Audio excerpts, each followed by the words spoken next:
지난 3주에 걸쳐서 교회의 본질, 그리고 교회의 목적, 그리고 그 하나님께서 기뻐하시는 그 교회를 이루기 위해서 우리의 역할들이 무엇인지를 살펴봤고요. 사실은 이제 다음 주부터는 믿음의 본질에 대해서 한번 나누려고 하는데, 그래서 야고보서를 택해서 야고보서를 가지고 말씀을 나누는데, 그 전에 오늘 좀 부활에 대한 메시지를 나누고자 합니다. 여러분들 뭐 부활절도 아닌데 왜 부활의 메시지를 이렇게 하나 할지 모르겠는데요. 여러분들 기독교 신앙에 있어서 가장 중요한 부분이 무엇인가라고 이야기할 때, 다른 종교하고 비교했을 때요, 다른 종교에는 없는 것이 우리 기독교에만 있는데 그것이 바로 부활이라는 겁니다. 부활. 어떤 분들이 그렇게 생각할 거예요. 뭐 종교면은 다 똑같지 않은가. 기독교는 기독교, 유교, 불교, 이슬람 이런 것들이 궁극적으로는 다 같은 것을 추구하지 않는가라는 생각을 하시는 분들이 가끔 있는 거죠. 어떤 윤리적인 면에서는 그렇게 우리가 말할 수도 있는 거죠. 왜요? 불교에서도 뭘 가리키죠? 자비를 가리켜요. 그리고 유교에서는요, 인간의 도리. 그래서 여러분 들어보셨겠지만 삼강오륜 이런 거 있잖아요. 삼강오륜. 삼강이 뭡니까? 임금과 신하, 아버지와 자식, 남편과 아내 사이에 지켜야 할 도리. 오륜은 아버지와 자식, 임금과 신하, 남편과 아내, 어른과 아이, 친구 사이에 지켜야 될 도리. 그래서 한국 사람들은 유교적인 배경이 많기 때문에 맨날 뭐 물어봐요? 먼저? 몇 살이냐고 먼저 물어봐요. 그러니까 우리 미국에서는 적응이 안 되는 거죠. 왜요? 유교적인 그런 것들 때문에. 기독교에서는요, 무엇보다 사랑을 이야기합니다. 그러니까 이게 다 비슷비슷한 거를 가르치는 것이 아닌가라는 생각을 하는 거죠. 그런데 그런 다른 종교들과 기독교의 가장 큰 차이가 무엇인가? 그것이 바로 창시자가 틀리다는 거예요. 창시자. 유교 같은 경우에는 누가 유교를 만들었죠? 공자님, 공자. 그죠? 근데 공자의 묘가 어디 있느냐? 중국에 있어요. 제가 사진을 공자의 묘예요. 저게 공자의 묘입니다. 공자의 묘. 그리고 이슬람의 창시자 누구죠? 마호멧. 마호메트의 묘가 어디 있죠? 사우디에 있습니다. 그래서 저 중간에 보이시는 게 그린 색깔 있죠? 그린 돔이라고 그러는데 그린 돔 안에 바로 마호멧의 그 묘가 있는 거예요. 그래서 그 다음 그림에 보면 이게 마호멧의 묘예요. 그래서 여기 한번 가려고 그 이슬람 교도들 막 평생 여기 메카라고 그러죠. 메카 한번 가가지고 거기서 그냥 뭐 예배를 드리는 건지 뭐라는 건지 모르겠지만 거기 한번 가려고 막 난리잖아요. 갔다가 막 압사돼 가서 막 죽고 막 이거 뉴스 여러분 보셨을 거예요. 뭐 때문에요? 마호메트 묘 보러. 그리고 또 이제 부처, 이제 석가모니죠. 석가모니. 석가모니의 그 사리라고 그러죠. 사리가 막 여러 군데 있나 봐요. 그래서 이곳은 바로 인도에 있는 한 그 무덤에 있는 그 석가모니 사리가 있는 곳이래요. 아마 좀 더 자세한 거는 우리 인도 박사님, 우리 하상철 집사님한테 물어보면 될 텐데. 하여튼 그렇게 무덤들이 많이 있어요. 근데 예수님의 무덤은요? 여러분 예수님의 무덤 보려고 이스라엘 성지 순례 가시면 죄송하지만 못 볼 겁니까? 못 볼 겁니다. 왜요? 예수님의 무덤은 없기 때문에. 왜요? 부활하셨기 때문에. 그렇죠. 주님께서는 죽으시고 부활하셨기 때문에 그 무덤이 비어 있는 거예요. 무덤이 필요 없는 거죠. 그럼 부활이라고 하면 뭐 죽었다가 깨어난 거, 죽었다가 다시 살아난 것이 부활이냐? 그게 아니죠. 가끔 그런 분들 있잖아요. 자기가 죽었는데 3-4시간 만에 깨어났다. 그 상태에 대해서는 제가 뭐 설명할 수가 없으니까 그렇지만 하여튼 그렇다고 해서 그저 부활이라고 얘기합니까? 죽었다고 다시 깨어나서? 요한복음 11장에 나오는 나사로 있잖아요. 나사로가 죽었어요. 그래서 동생들 마리아 마르다 막 그냥 난리 났죠. 막 울고불고 난리 나요. 예수님이 계셨으면 우리 내 오라비가 죽지 않았을 텐데 하고 그렇게 얘기를 하죠. 그래서 예수님께 살리셨어요. 근데 그걸 부활이라고 할까요? 결국 나사로가 자기 명예 결국 죽게 됩니다. 그럼 부활이라는 것은 무엇이냐? 죽었다가 다시 살았지만 살아서 영원히 죽지 않는 것. 이것을 부활이라고 하는 거죠. 그런데 이 부활에 대해서 확실한 믿음이 없으면 우리의 믿음, 신앙도 흔들릴 수 있다는 거예요. 결국 그것이 뭘까요? 하나님과의 관계에서도 영향이 있는 거죠. 그러면 왜 부활을 믿기 어려울까? 심지어 교회를 다니시는 분들도 부활에 대해서 의문을 가지시는 분들이 있는 거죠. 근데 고린도 교회에 있는 성도들이 부활에 대해서 분명하지 못했던 거예요. 그 12절에 보면 그렇게 얘기합니다. 그리스도께서 죽은 자 가운데서 다시 살아났다 전파되었거늘 너희 중에 어떤 이들은 어찌하여 죽은 자 가운데서 부활이 없다. 부활이 없다고 하는 자들이 아직까지도 있는 거예요. 부활을 믿기 어렵다는 거죠. 부활을 믿기 어려운 게 지금 이 시대뿐만 아니라 2000년 전에도 부활에 대해서 확신이 없었던 거예요.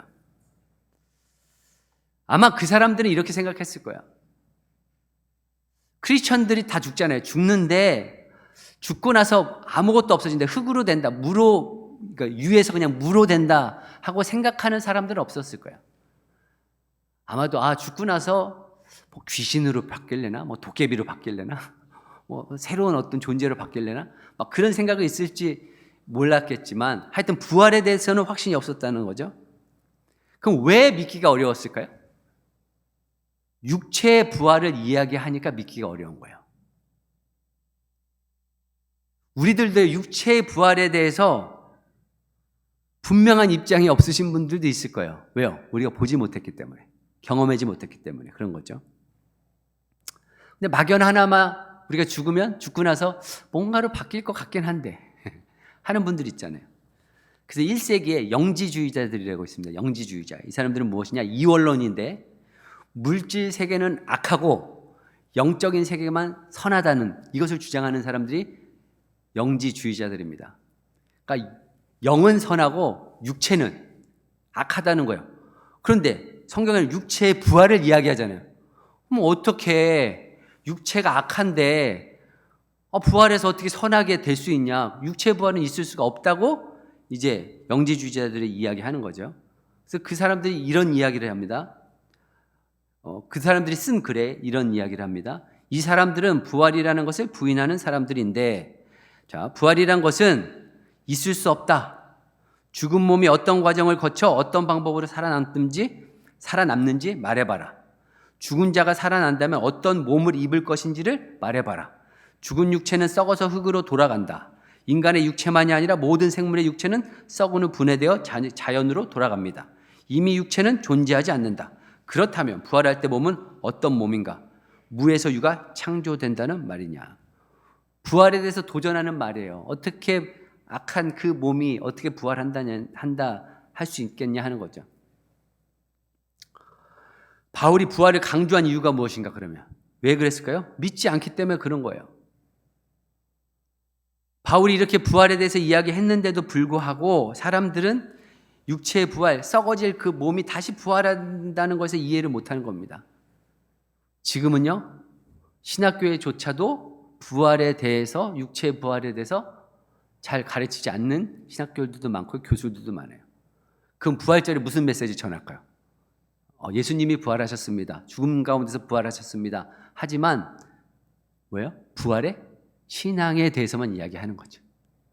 진짜 예수님이 부활하셨던 거에 대해서 이야기를 안 하고 부활의 신앙, 그게 뭘까요? 우리도 죽을 것 같은 이런 환경 가운데서 예수님이 부활한 것처럼 우리도 하나님께서 이렇게 회복시키고 살리시고 우리를 하나님께서 인도하실 겁니다. 이런 메시지, 그런 메시지를 전하는 거죠. 그래서 성도들이 예수는 부활해서 믿었다는, 정말 우리가 믿는다는 그 부활의 신앙이 중요한데 이 이야기만 한다는 거죠. 부활의 신앙이 중요하다. 이것만.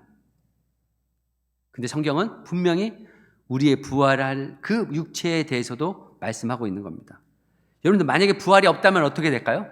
예수님께서 부활하지 않으셨다는 이야기고 그것은 어떤 결과가 날까요? 예수님이 부활하지 않으셨다라고 한다면 어떤 결과가 날까요? 여러분들 저를 내쫓아야 됩니다. 저의 목사의 자리를 내쫓아야 돼요. 왜요? 저는 부활을 믿고 부활을 여러분들에게 알려주기 때문에 그런 거죠. 그럼 목사들은 다 사기꾼이에요? 예. 그런데 보면 바울의 메시지를 보면 바울이 오늘도 부활에 대해서 말씀을 하고 있잖아요. 베드로는요. 베드로도 부활의 메시지를 전합니다. 뿐만 아니라 스데반 집사 같은 경우는 스데반 집사가 그렇게 메시지로 전하고 그렇게 강조했던 게 뭐죠? 부활의 메시지잖아요. 예수님이 죽으셨다가 다시 살아나셨다는 것을 선포하다가 돌에 맞아 죽게 됩니다. 그래서 오늘 14절 15절에 보면 이렇게 되어 있습니다. 그리스도께서 다시 살아나지 않으셨다면 우리의 선포도 헛되고 여러분의 믿음도 헛될 것입니다. 우리는 또한 하나님의 거짓되이 증언하는 자로 판명될 것입니다. 그것은 죽은 사람이 살아나는 일이 정말로 없다면, 부활이 없다면 하나님께서 그리스도를 살리지 아니하셨을 터인데도 하나님께서 그리스도를 살리셨다고 하나님에 대하여 우리가 증언했기 때문입니다. 바로 부활이라는 것이 기독교의 핵심이라는 거죠. 만약에 예수님께서 부활하지 않으셨다면 바울을 비롯해서 모든 사도들, 심지어 저 같은 목사들까지도 다 사기꾼이 된다는 것을 이야기하는 겁니다. 그래서 우리 가운데 마음을 정하셔야 돼요. 예수님께서 부활하지 않으셨다면 중요한 결과는 여러분들이 예수를 믿고 나서 여러분들의 죄를 용서받았다는 근거가 없는 겁니다. 만약에 부활을 믿지 않는다면요, 그것은 여러분들이 죄를 용서받았다는 그 근거가 안 된다는 거예요. 결국 부활의 증거가 무엇이냐, 그 결과가 무엇이냐, 우리가 죄를 용서받았다는 증거라는 거죠. 여러분들 예수 믿었을 때 어떻게 예수님을 영접했는지 모르겠어요? 어디 집회 가셔서 예수님을 영접하시는 분도 있고요.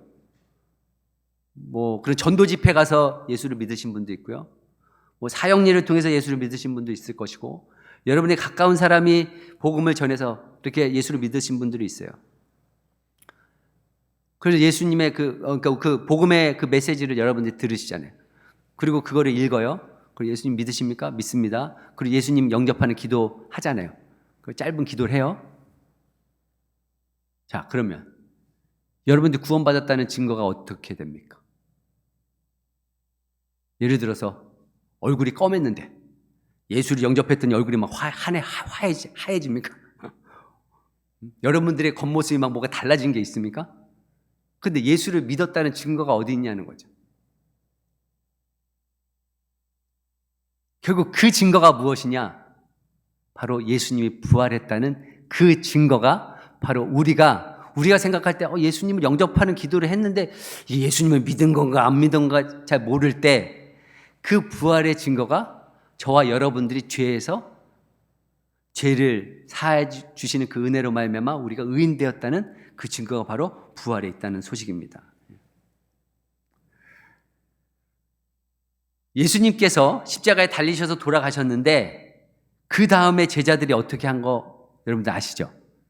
제자들이 그 끝까지 십자가를 지켰습니까? 예수님을 옆에서 지켰습니까? 아니죠. 십자가에 달려 돌아가실 때 예수님께서 다들 뺑소니 치고 다 도망간 거예요. 왜 그래요? 그 제자들은 예수님이 이스라엘 왕, 어떻게 정치적인 그 메시아로 생각했던 거예요. 그런데 예수님께서 체포당하시고 끌려가시고 십자가에 죽으신다 이거죠. 그러니까 당황한 거예요. 왜 그럴까요? 구약 성경에 보면 신명기 21장 23절에 이런 말씀이 있습니다. 나무에 달린 자는 하나님께서 저주를 받은 자다. 나무에 달린 자는 하나님께 저주를 받은 자라는 거야. 근데 예수님께서 나무에 달린 거예요. 그러니까 예수님이 저주받은 자잖아요. 예수님이 메시아가 아닐 거 아니에요. 그러니까 이 제자들이 막 다 도망간 거죠. 그러니까 자기네들이 예수님이 따라갈 때는 막 기적도 행하시고 병든 자를 고치시고 하니까 이게 예수님이 좀 다른 분인 것 같은데 확신이 없는 거예요. 그러는 가운데 십자가에 딱 달리니까 이건 예수님이 하나님이 아니시구나, 메시아가 아니구나 하니까 다 도망간 거예요. 여러분들이 이 안목사를 얼마나 신뢰하는지 모르겠어요. 어떤 분들은 안목사가 하는 거는 다 신뢰할 만하다 하다고 하실지 모르지만 어떤 분들은 아직도 미심쩍죠. 안 목사가 진짜인가 아닌가. 그러는 가운데 수상쩍은 눈으로 보다가 소문을 듣는 거예요. 안 목사님이 뭐 이렇고 저렇고 막 그냥 말하는 거하고 그냥 행동하는 거하고 삶하고 아주 달라 막 이렇게 예를 들어서 들었다고 칩시다. 그럼 여러분들 마음 가운데 그 신뢰했던 게 점점 더 신뢰가 깨지겠죠? 네. 그런 소문 들을 때 저한테 직접 오세요. 네, 이제부터 저한테 직접 오세요. 제가 다 해명해 드릴게요. 여러분도 궁금한 거 다 해명해 드릴 테니까 그렇게 말만 듣지 말고요. 그러니까 뭐 이러고 저러고 하는 거에 대해서 소문만 들어도 막 마음이 바뀌는데 예수님에 대해서는요. 예수님에 대한 신뢰는 이거보다 더 큰 거죠. 그러니까 제자들이 어떻게 해요? 결국에는 다 도망가서 자기 본업으로 갑니다. 고기 잡으러 가고 이제 예수님하고는 상관없이 이제 살기 시작하는 거예요. 근데 이러던 제자들이 변하는 거예요. 언제 변했을까요? 부활하신 예수님을 만나고 나서 변해진 거예요. 확 바뀐 거예요. 시편 16편 10절에 다윗의 고백입니다. 주님께서 나를 보호하셔서 죽음의 세력이 나의 생명을 삼키지 못하게 하실 것이며 주님의 거룩한 자를 죽음의 세계에 버리지 않으실 것이기 때문입니다. 죽음의 세력이 그 나의 생명이 누굴까요? 사실 예수님을 예표하는 거거든요. 죽음의 어떤 세력도 거룩하신 그 예수님을 빼앗지 못할 것이다. 육체적으로는 죽일지 모르지만 결국 부활하셔서 영원의 생명을 얻게 하실 것이라는 하나님의 약속의 말씀이 이제 제자들이 알기 시작한 거죠. 왜요? 부활하신 예수님을 직접 목격하고 나서 그런 겁니다. 그래서 이제 부활하신 예수님을 만나고 나서 옛날에 그 말씀들이 이제 막 떠오르기 시작한 거예요. 예수님의 약속들이 다시 상기가 되는 거죠. 그래서 예수님의 말씀들이 이렇게 해서 이루어지는구나 하는 것을 알게 된 거죠. 예수님의 죽음의 의미가 무엇입니까? 결국 십자가에 돌아가실 이유가 없는 그 거룩하신 예수님께서 저주의 죽음을 죽었다는 것은, 십자가에 못 박히셨다는 것은 바로 우리가 받을 저주를 대신 받으셔서 돌아가신 것을 의미하는 거죠. 결국 죄의 속량을 바로 십자가로 말미암아 이루셨다는 것을 의미합니다.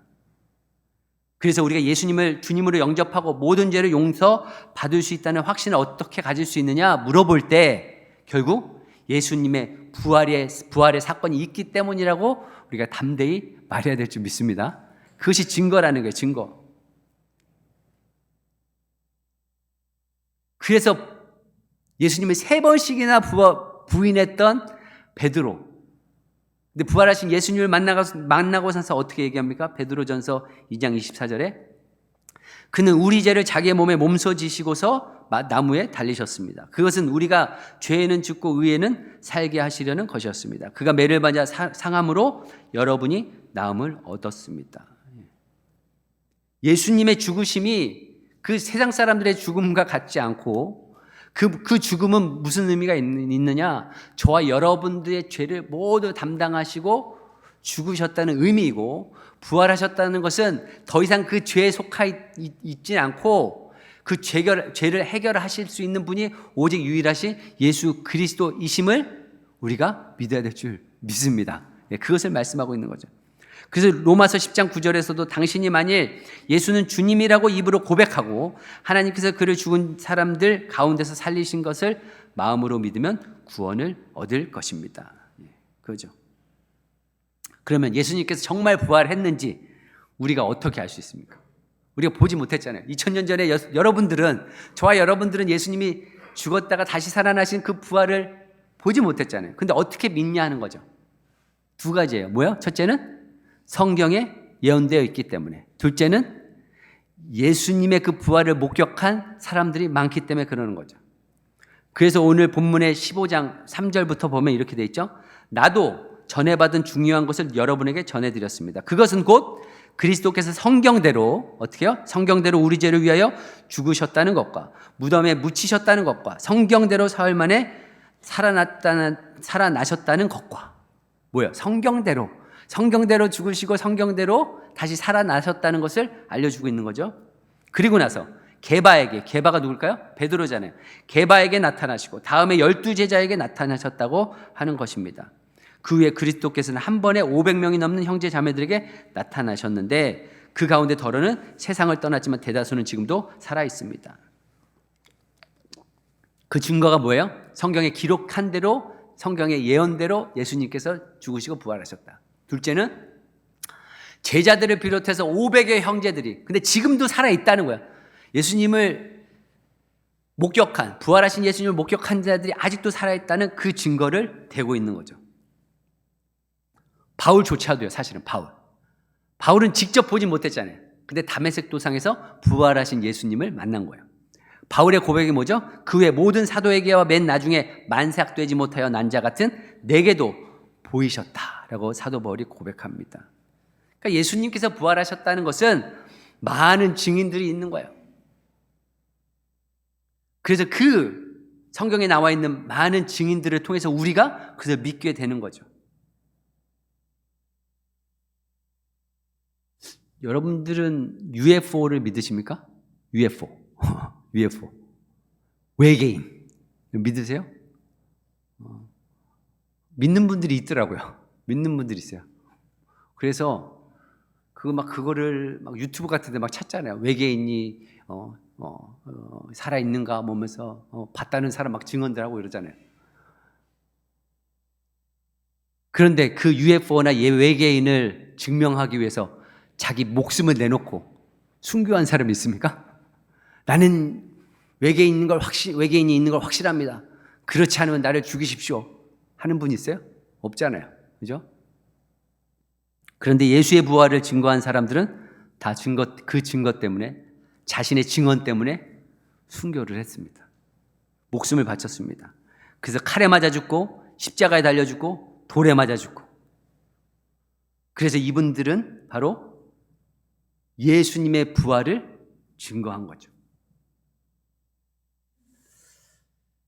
예수님께서는 우리의 죄를 지시고 돌아가시고 죽음을 이기시고 부활하셨기 때문에 이제는 우리가 예수님을 어떻게 해요? 주님으로 영접만 하면 예수님이 약속하신 그 약속의 말씀대로 우리의 모든 죄가 용서받고 우리가 마지막 날에 부활을 가져올 줄 믿습니다. 그래서 우리는 장례식에 가면 슬퍼하지 않는 거죠.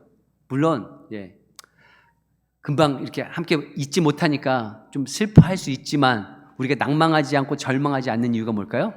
이분이 육체적으로는 죽었지만, 육체라는 건 뭐예요? 우리의 옷과 같다고 얘기하잖아요. 낡은 옷과 같아서 이제 시간이 지나면 우리의 옷은 이제 낡아서 이제 버려져야 되는 거예요. 그 새 옷을 입어야 되는 거죠. 결국 부활의 그 아침을 맞이할 것이기 때문에 우리가 절대 절망하지 않는 거죠. 새로운 옷을 입을 그날을 기대하는 겁니다. 이번 주에 제가 담임 목사 되고 처음 장례 집례는 그렇고요. 뭐냐면 우리 조신호 집사님 어머님 조광자 권사님이 한국에서 소천하시고 이제 화장을 한 건데요. 화장을 했는데 그 유골을 여기로 갖고 오신 거예요. 그래서 가족끼리 납골당이라고 그러죠. 납골당 가서 가족끼리 예배를 드리는데 저를 초대하신 거예요. 그래서 말씀 좀 전해달라고. 그래서 가게 된 거예요. 그 유골함이 있죠. 유골함. 그게 그냥 그 병으로 된 그냥 한 병이더라고요. 조그만 거, 그죠? 아시죠? 예. 우리의 인생이 그냥 그 한 병인 거예요. 그거 한 병 남겨놓고 가는 게 우리의 인생이에요. 그럼 참 허무하잖아요. 그런데 그걸로 그렇게 인생이 끝나면 얼마나 허무할 텐데 우리는 그게 끝이 아니죠. 우리가 죽고 나서 영원한 본향, 우리가 가야 될 하나님의 집이 있다는 사실, 그것이 얼마나 은혜이고 우리에게 소망이고, 우리가 오늘 그래도 연세가 드셨지만 우리 주님 앞에 쓸 일이 얼마 안 남았지만 우리에게 희망이 되는 이유가 무엇인가? 부활이 있기 때문에 그러는 거죠. 요즘에는요, 예전 같지 않게 그런 데 가면요, 또 좀 이렇게 생각하는 게 있어요. 뭐냐면, 우리 교회도 좀 이게 납골당이나 아니면 어디 묘지를 조금 다 좀 사가지고 제가 만약에 20년 목회하면 이제 가실 분들 좀 있잖아요. 그분들 잘 모셔가지고 좀 이렇게 같이 이렇게 모아가지고 우리 사랑성교교회 또 가서 다 우리 어디 권사님네 가면 또 옆에 또 누구 권사님 있어 이런 추억을 만들면 하는 생각도 요즘에 들더라고요. 하여튼 예. 근데 우리 슬퍼하지 않습니다. 왜요? 예, 부활이 있기 때문에 그러는 거죠. 어떤 청년들이요, 이 예와 말씀드리고 마칠게요. 말씀 맞추는데 어떤 청년이 이제 그 청년들이 사는 거야. 3명이 같이 사는데 어디 살았냐? 90층 되는 빌딩 그 위에 창고에서 거기다 집을 짓고 사는 거예요. 집을 짓고 진짜는 아닌 거죠. 집을 짓고 산 거예요. 그래서 이제 이 친구들 셋이 이제 뭐 먹고 뭐 놀러 엘리베이터 타고 90층에서 내려서 이제 내려온 거예요. 그래가지고 뭐 식사 뭐 이렇게 하고 같이 놀다가 이제 집으로 돌아와야 되잖아요. 그래서 돌아왔는데 보니까 엘리베이터가 고장이 난 거예요. 왜? 90층. 예. 90층 건물에 엘리베이터가 고장이 난 거예요. 그럼 어떻게 해요? 걸어가야죠. 이제 셋이서 걸어가는데 한 6층 올라가니까 너무 힘든 거예요. 너무 힘들어. 그래가지고 야, 힘들고 저 심심하니까 한 명씩 너 좀 이야기 좀 해라. 같이 얘기하자. 그래서 이제 한 친구가 먼저 이야기하는 거죠. 내가 어렸을 때 뭐 유치원에 갔던 얘기, 교회 갔던 얘기 뭐 하겠죠. 서로 뭐 누구 아무개를 좋아했었고 누굴 따라다녔다 막 이렇게 얘기를 하는 거예요. 한 30층 정도 왔어요. 그러니까 이제 그 다음 친구가 얘기하는 거죠. 자기는 이제 뭐 군대 가가지고 어떻게 고생을 하고 또 뭐 그냥 또 거기서 있었던 추억들을 막 얘기해요. 근데 60층 왔어요. 그 다음에 이제 30층 남았잖아요. 마지막 친구가 이제 또 자기 얘기 풀어가는 거죠. 그러다 보니까 어찌저찌 해가지고 이제 90층에 다 온 거예요. 집 앞에 딱 왔어요. 그래서 이제 열쇠를 열고 이제 집 들어가야 되잖아요. 근데 열쇠가 없는 거야. 야, 열쇠를 안 갖고 왔다? 어떡하냐? 그럼 어떻게 해요? 차에 놓고 왔다는 거야. 여러분들, 우리가 하나님 앞에 설 날이 있어요. 예.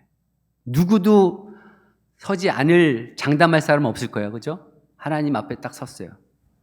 하나님 앞에 섰는데, 야, 너 여기 왜 왔냐? 내가 보니까 너 예수님도 영접 안 했는데, 너 보니까 내 자녀도 아닌데 왜 왔냐? 여러분들, 그러면 어떡하실 거예요? 뭐 열쇠가 뭐 차에 있으면 90층이더라도 내려서 갖고 가겠죠.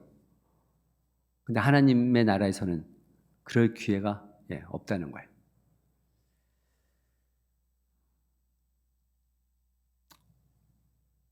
여러분, 예수 믿는 것이요, 하나님의 선물이지만 예수를 영접하는 것, 이것은 정말로 여러분 가운데, 여러분 삶 가운데 한번 시리어스하게 하나님께 묻고 하나님을 영접하는 그런 시간들이 있어야 되는 거예요. 제가 이 말씀을 사실 뭐 굳이 부활절 아니고서는 평소 때 말씀을 전할 말씀이 아닌데 왜 전할까라는 생각도 좀 해봤어요. 근데 아마 필요한 분이 있는 것 같아요. 그래서 하나님께서 오늘 어떻게 보면 기독교의 핵심이고 기본적인 그 부활의 메시지, 복음을 전한 겁니다. 그래서 이 부활의 주님을 알고 믿고 따르는 우리 모두가 되기를 축복합니다.